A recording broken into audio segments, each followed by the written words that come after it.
رب تعالیٰ نے دفاع کیا، انا اعطینا کل کوثر، اے محبوب ہم نے آپ کو خیر کثیر دیا ہے، فصلی لربک وانحر، آپ اپنے رب کی عبادت کریں، قربانیاں کریں، ان شانئک هو الابتر، اے محبوب آپ نہیں، آپ کا دشمن کٹی ہوئی نسل کا ہے۔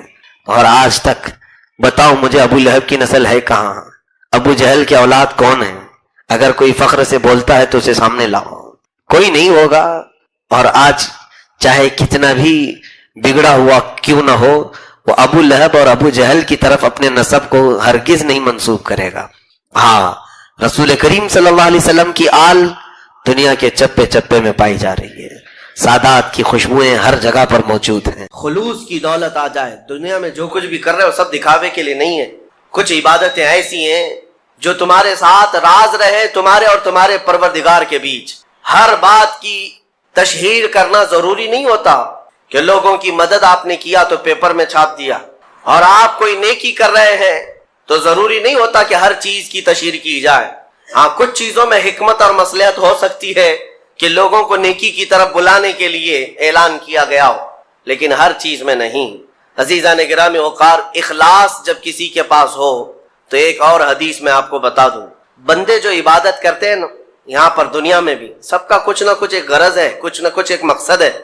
آپ نماز کے لیے آئے ہیں یا نیکیاں کر رہے ہیں یا گناہوں سے بچ رہے ہیں تو کوئی تو غرض ہوگی۔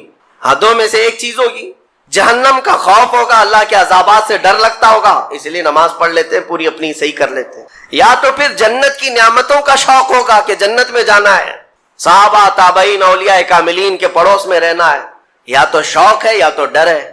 اور یہ دونوں چیزیں بندے کو عبادت کرواتی ہیں۔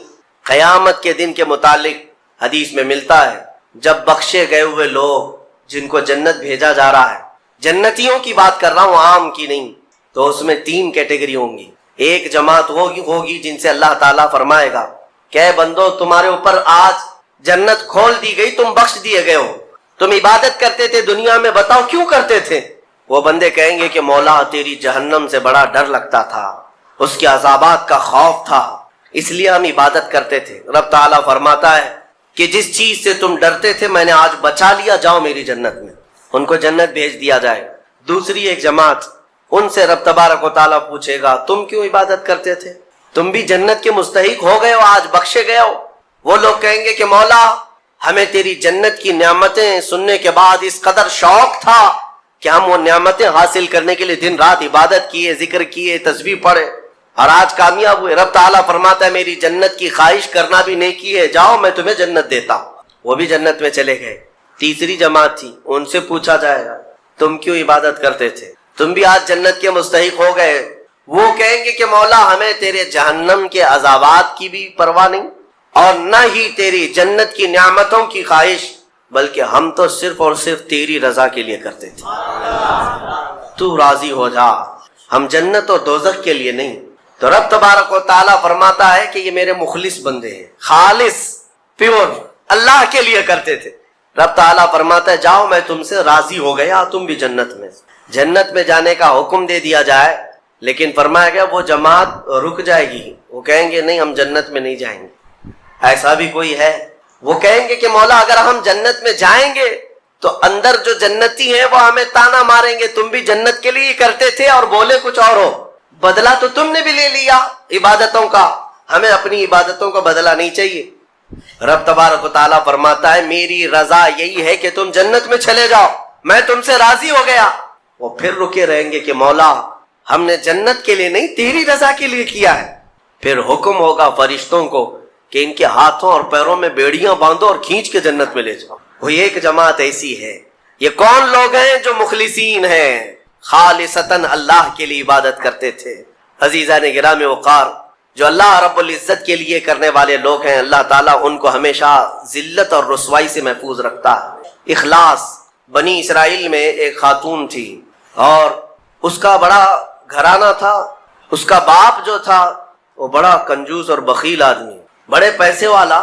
ایک دن ایسا ہوا کہ یہ جو لڑکی تھی، جوان لڑکی، اس نے باہر ایک فقیر کو دیکھا جو بڑا مجبور تھا، ضرورت مند تھا، اس کو اٹھا کر کے اچھی خاصی دولت اپنے باپ کی دے دی۔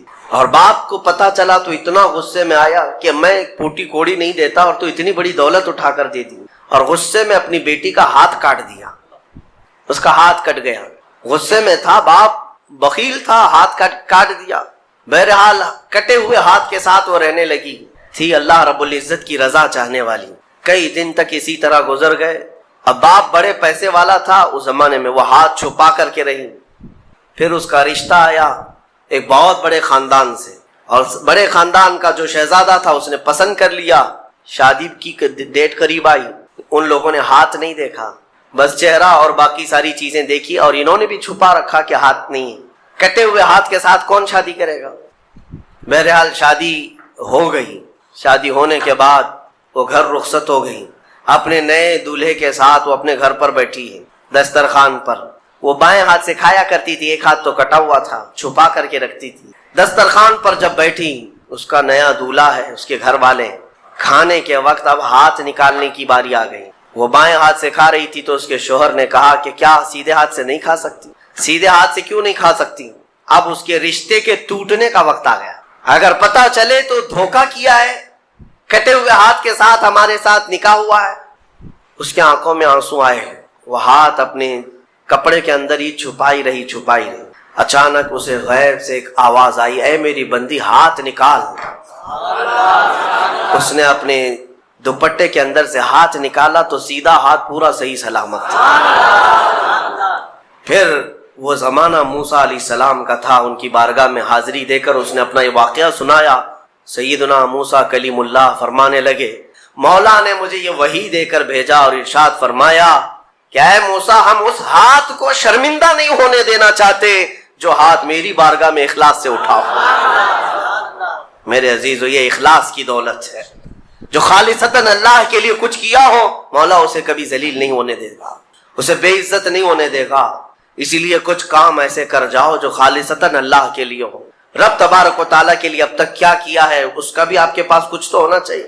اگر اپنی زندگی میں آپ احتساب کریں، اپنا ہی محاسبہ کریں کہ میں جوانی سے لے کر اب تک جتنے کام کیا ہوں، کوئی کام ایسا ہے جو خالص اللہ کے لیے کیا ہو؟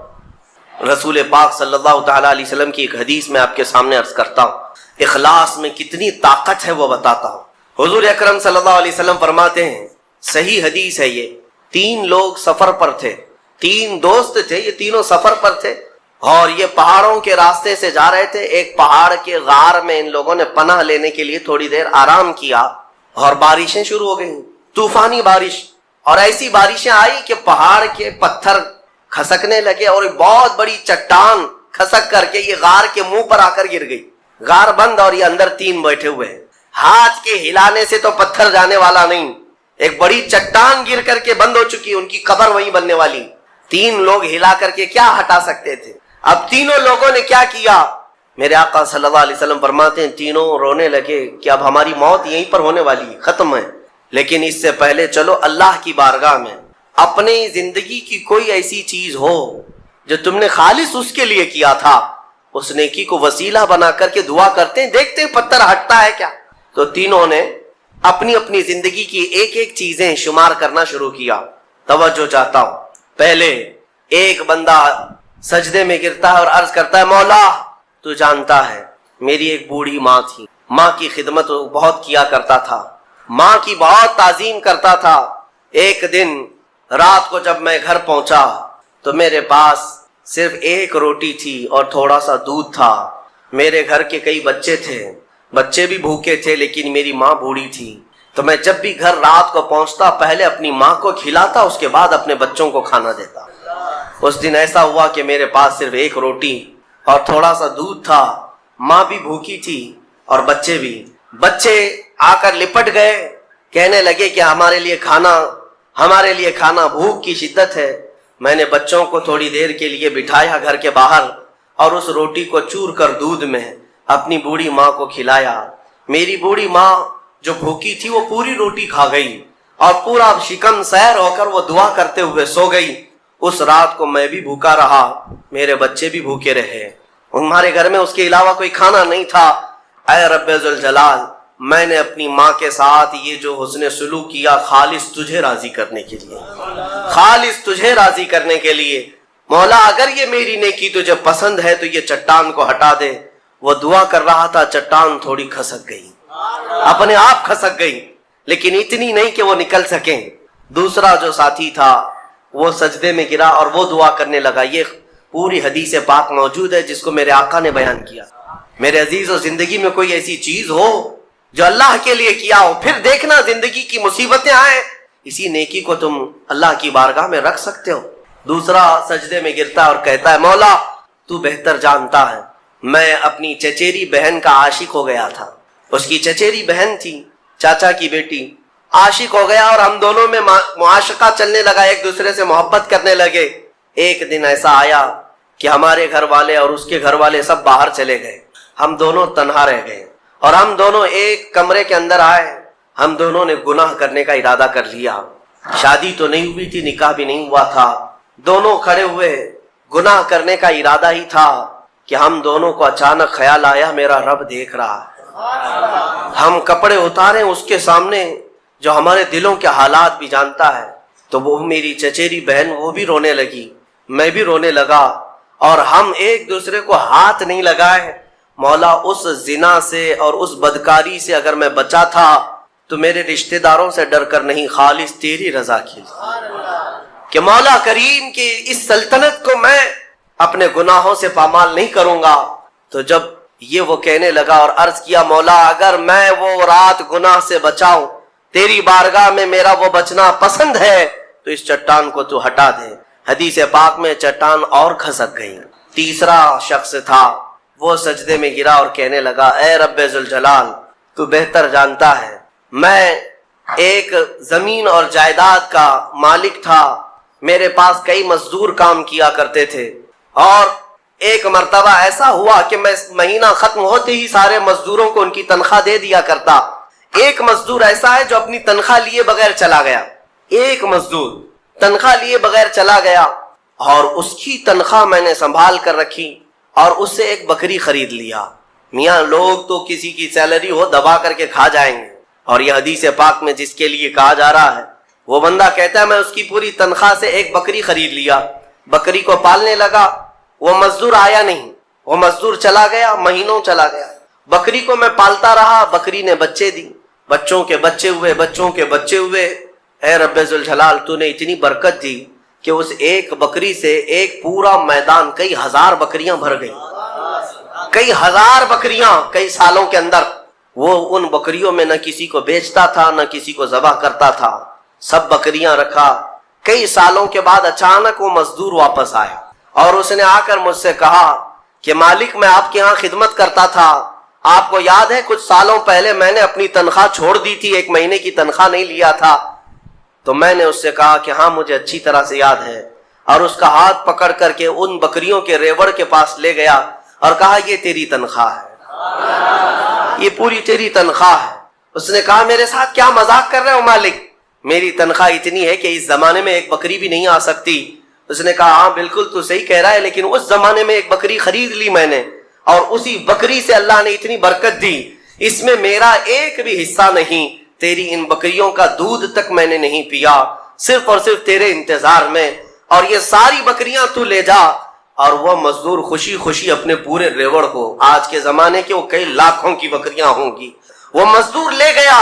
اب یہ بندہ کہتا ہے اے رب ذوالجلال میں نے یہ امانت اگر سنبھالی تھی تو خالص تیری رضا کے لیے، مولا صرف تجھے راضی کرنے کے لیے، ورنہ پیسے کھا جاتا تو کون کیا کر لیتا۔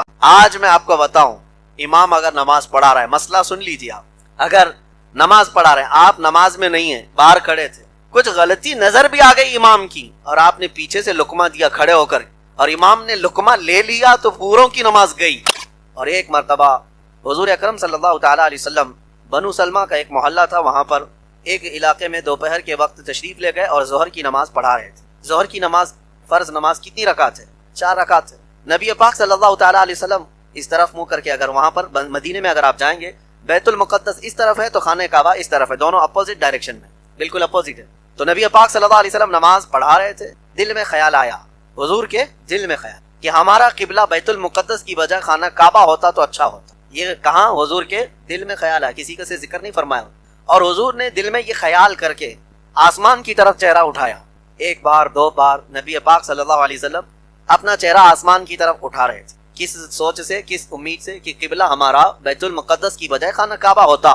میاں ہماری اور آپ کی نماز اور ہے, ہمارے دل میں کسی اور چیز کا خیال آئے تو نماز خراب ہو, لیکن وہ رسول رحمت ہیں, ان کے دل میں خیال آئے تو مولا آیتیں بھیجتا ہے. رب تعالیٰ نے جبرائیل امین کو نماز کی حالت میں بھیجا آیت دے کر, اور وہی آیت آج ہم نے تلاوت کی ہے اپنی نماز میں. جبرائیل امین آئے, رسول کریم صلی اللہ تعالیٰ علیہ وسلم کو آیتیں سنانے لگے. حالت نماز میں وہی اتر رہی ہے, اور کیا پیغام تھا؟ قد نرا تقلب وجهك فی السماء, اے محبوب ہم آپ کا آسمان کی طرف چہرہ اٹھانا دیکھ رہے ہیں.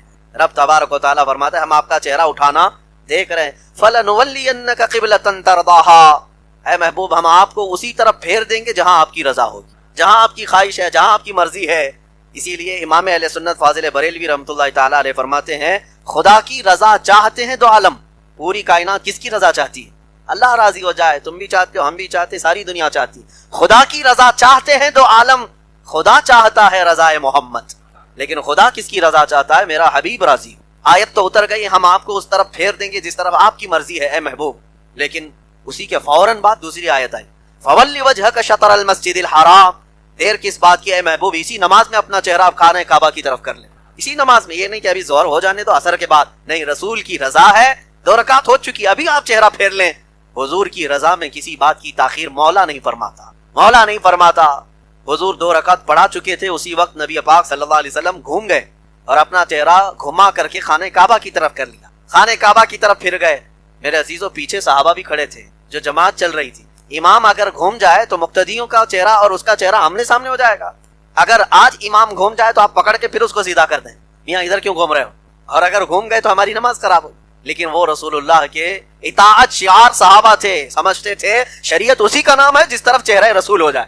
ہمیں یہ نہیں پوچھنا ہے کہ ادھر کیوں گھومے یا رسول اللہ, ادھر کیوں گھومے, بلکہ بات یہ ہے وہ جس طرف گھومے وہی شریعت ہے, وہی دین ہے. اس کو اقبال نے کیا سچ کہا تھا, بمصطفیٰ رساں خیش کے دی ہم آؤس, اپنے آپ کو رسول کے قدموں تک پہنچا دو, یہی دین ہے, یہی دین ہے. اب صحابہ نے کیا کیا, حضور کو جب گھومتا ہوا دیکھا تو صحابہ اکرام چل کر کے حضور کے پیچھے آ گئے, اور ایک روایت میں نبی پاک صلی اللہ علیہ وسلم ان کے درمیان میں سے گزرتے ہوئے آگے کی طرف چلے گئے, اور صحابہ گھوم کر کے حضور کے پیچھے صفیں لگا لیے, جیسے ادھر صفیں تھی اب ادھر صفیں ہو گئی. بیت المقدس کی طرف منہ کر کے, اور 2 رکعت خانہ کعبہ کی طرف منہ کر کے پڑھی گئی. ایک ظہر کی نماز, وہ آج بھی مسجد موجود ہے مدینے میں جس کو مسجد قبلتین کہتے ہیں, جہاں پر یہ قبلہ بدلنے کا حکم نازل ہوا تھا, جہاں یہ آیتیں اتری تھی وہاں آج مسجد بنائی گئی ہے, اس کا نام مسجد قبلتین ہے, یعنی 2 قبلوں والی مسجد, 2 قبلوں والی مسجد. اور صرف یہ میرے نبی کی خصوصیت ہے, رسول پاک کی خصوصیت ہے کہ آپ کے لقب میں ایک نام آتا ہے امام القبلتین. امام القبلتین مطلب دونوں قبلوں کے امام ہیں میرے آقا. پہلے کے انبیاء جتنے بھی آئے ان کا قبلہ بیت المقدس تھا, وہ ایک قبلے کی امامت تو کرتے رہے, لیکن میرے آقا بیت المقدس کے قبلے کی بھی امامت فرمائے اور خانہ کعبہ کے قبلے کی بھی امامت فرمائے. اسی لیے رسول پاک صلی اللہ علیہ وسلم امام القبلتین کہلائے. نماز تو ہو گئی. یہاں پر بہت سارے پیغامات ہیں. اللہ تعالیٰ فرماتا ہے بعض اس کے بعد ہوا افواہ اڑانا شروع کر دیا مدینے میں کہ یہ کیسی بات ہو گئی کہ پرانا قبلہ ان لوگوں نے بدل لیا, پرانی چیز بدل لی. یہودی تھے مدینے میں, عیسائی تھے, وہ سب جانتے تھے کہ قبلہ بیت المقدس.